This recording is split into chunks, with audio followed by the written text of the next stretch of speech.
guys the front of the house earlier. I just want to show you to give you an idea of how much roofing we still got left to do.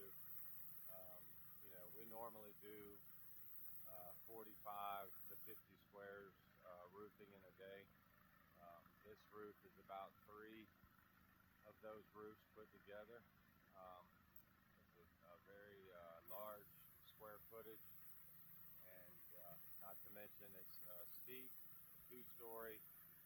It's just a long going process to get this thing done, but we're knocking it out. Uh, my head crew's on it, and they're doing everything that they can to get it done as soon as we can, and still not cut any corners and let the quality suffer for it. So we'll see y'all back in a little while and show you some more progress.